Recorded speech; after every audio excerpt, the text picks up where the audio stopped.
Hey guys, what's going on? Hope everyone's well. It's your boy MKS here, back at you with another video. Hope everyone will enjoy these videos. I might hope, I might dream. I hope I won't be too boring. I'll try and be as fun as I can. I want to talk about a few serious topics for today, for serious Saturdays. But anyway, I also hope to have a bit of fun as well, and hopefully that will come across and people have fun watching my videos. I'll do my best, so please forgive me if I do get boring. So I'll try not to be. Anyhow, getting to the point of this video. Another idea of mine, I'm talking about the social enterprise. I talked about in my last video, social enterprise for Africa, trying to support African development of entrepreneurship, which will hopefully develop the continent and its economy and network the groups together, things like that. Like for instance, social enterprise that will help young boys and girls across Africa to learn to make tech games, I call them, like game system games for websites, for the internet, for game stations, game systems, and all sorts of things like that. Excuse me, sorry about that. And so it's so I want to talk about the how supporting startups in Africa and how encouraging people to take some risks and develop startups and things that can actually hopefully benefit the economies of Africa. And if cross cooperation between African countries, including when they do trade with other countries, with other continents or countries, I love to increase trade between Africa and Asia and places like that as an anti-imperialist, to be honest. And people of colour networking together around the world and things like that. So Africa and Asia, I think, have a good reason to network together. I mean, both have much in common, like being colonised and things like that. I hope to encourage republicanism as well across Africa and Asia. But anyway, to encourage people to take risks, relevant risks, to grow, to start a business, maybe even help them with funding and some of the costs. Again, if I make money from these videos at some point, if I get enough views, then hopefully I'll donate that money as quick as possible to African startups to help them to grow things like, especially that will benefit the whole of the African continent. I think with a lot of aid money and things like that, I think you have to be really careful about how that money is, where that goes, how do you track it, make sure it goes to the right place to help people, where they're not going to war with each other or fighting each other or using it for weapons, but using it to grow food and to support each other and network together. And I think if Africans work together, they can, I'm sure, like 1 billion people put together, working to the best of their ability, can make can do some great things. And the 54 countries in Africa, if they do trade with countries like India and Russia and China and places like that, when they do these trade negotiations, I think they can do really well, and also ask for support for like supporting, as I say, maybe say 30 or 40 or whatever number of African young entrepreneurs, especially young people, to learn about business, entrepreneurship centres and things like that. So the idea of Startup for Africa, or Please Start Up for Africa, as I say, put it as politely as possible, is to encourage people to take that risk and to learn about how to build a business and things like that, which would be a bit ironic for me because I've never built a business myself, but there's a lot you can learn from the internet. I hope to have things like hashtag Mentor for Africa. Hopefully in the future I'll make a video about mentoring for Africa and trying to encourage people, spread the idea of mentoring for Africa.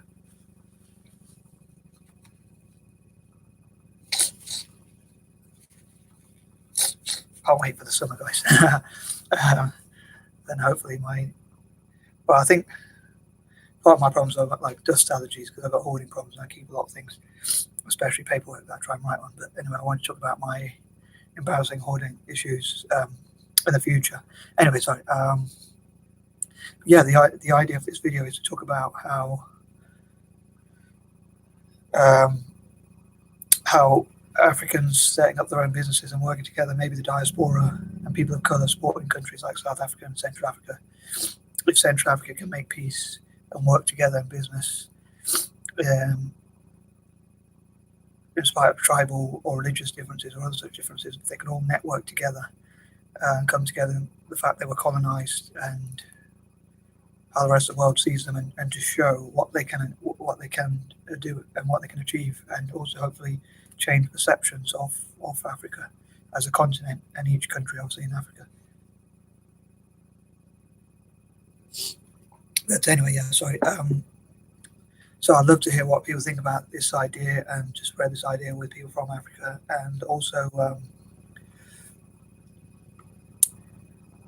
I would talk about Asia as well, but I'm mainly focusing on Africa because it's Black History Month still. So, but yeah, maybe in the future, one day I will be able to live stream and talk to people from Africa about what sort of things, what sort of goals they have, what sort of dreams they have for the future, and how they can be supported into starting up their own businesses and developing their own businesses, and how people who already run businesses, how their business can grow and become bigger, well, grow and become bigger, obviously, and how that can,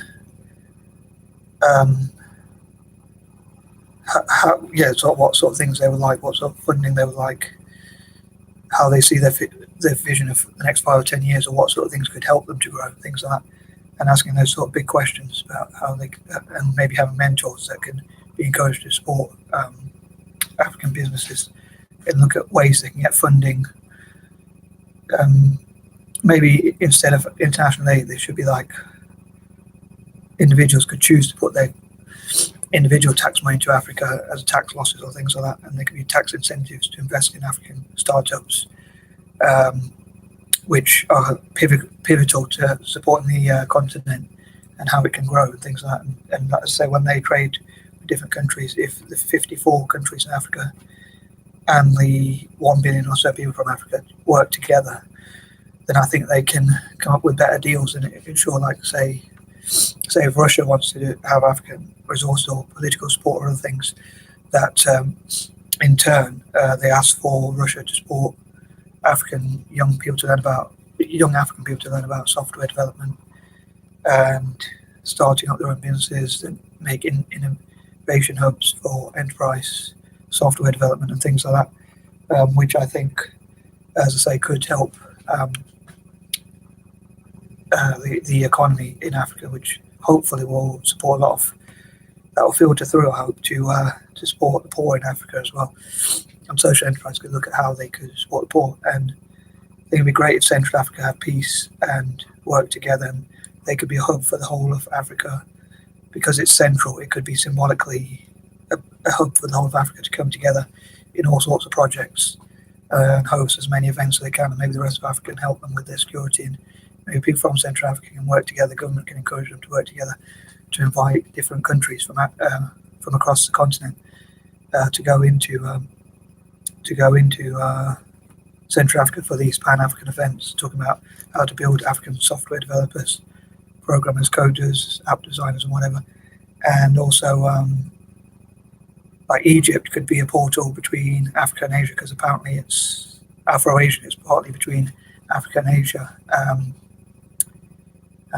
Apologies if I've already mentioned this in previous videos, but I think it'd be great if, like, people, Blasian, part Black and part Asian people, visited Egypt symbolically, because that's, like, apparently it's part in Africa and part in Asia, geographically. And yeah, I hope I'm making some sense and not laughing, as I often say. And I'd love to hear what people think about these ideas and how Africa can work together, Pan-Africanism, instead of in tribes or in terms of religious or tribal differences, how they can develop their neighborhoods. So, like, if they work together, how that will benefit everyone. Like, having more peaceful neighborhoods, it would help economically and also have better quality of life generally as well. So I think that's all I'm thinking about at the moment. But yeah, so if African countries and African individuals could support their software developers and their small business SMEs and also their startups, and encourage risk taking and sort of reward risk taking, have lower taxes and make it easier to set up businesses, which will mean that more people can employ more people. And again, the dyslexic streams, I think, fit into that as well, because a lot of dyslexic people will delegate where we're weaker. We will delegate and employ more people to compensate for those weaknesses. But anyway, I think that covers this video. I might make another one either today or another time, which will cover any topics I may have forgotten. But please give a like, guys. Peace and love.